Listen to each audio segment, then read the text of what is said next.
In the past, I've talked about how some of my dreams have what I call an alternate universe feel.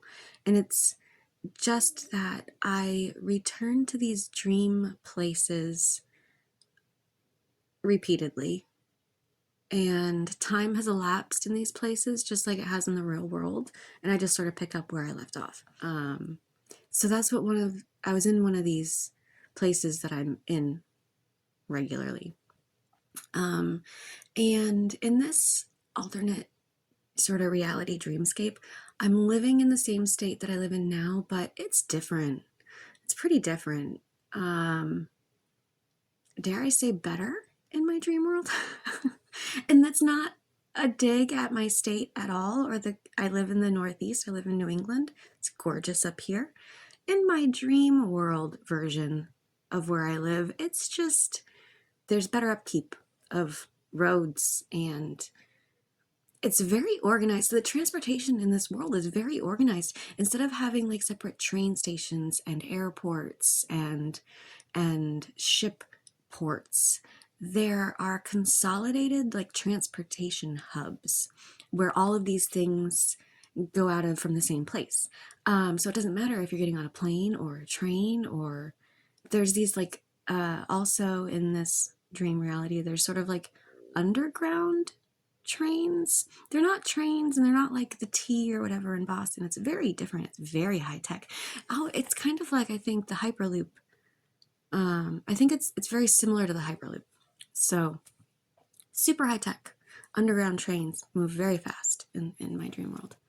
But then they also have just like normal above ground trains. In this dream that I had 2 nights ago, I was on a train. It was a normal like above ground train, like, and if you looked at it from outside, it looks like a normal train, but it just looks like a very expensive. Like you would look at that and say, oh, someone spent a lot of money on that. It looked very nice.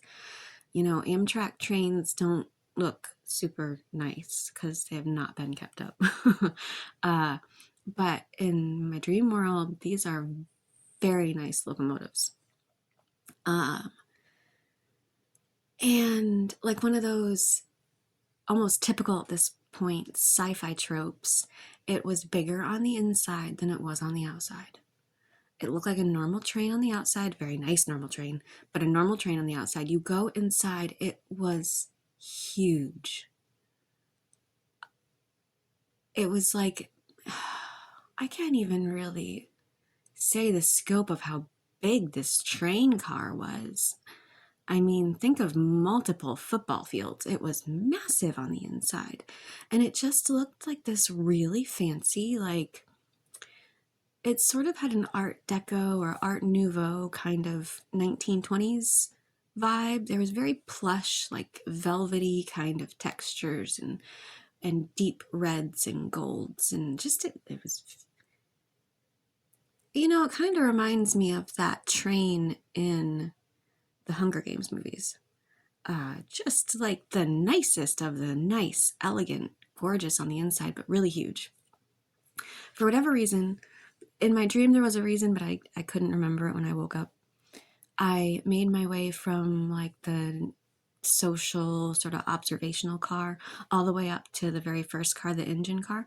And I was talking to the conductor and it was sort of like it had the feel of like I want to ride along. Congratulations. Come see how this works.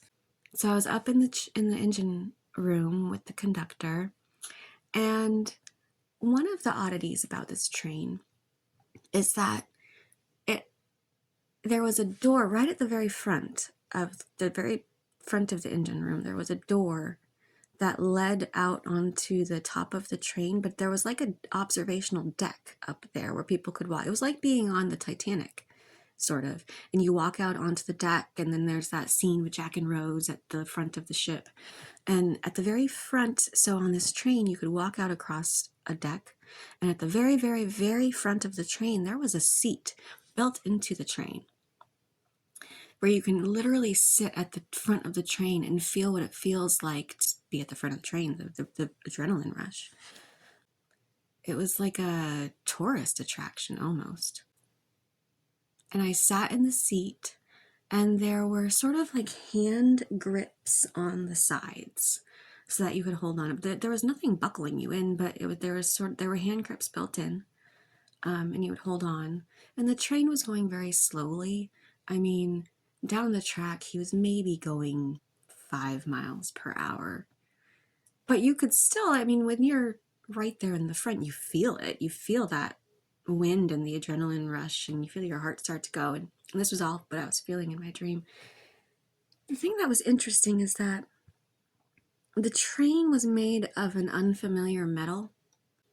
And even when I felt it, it didn't feel like metal. When I was sitting in the seat and holding onto the hand grips, it didn't feel like metal.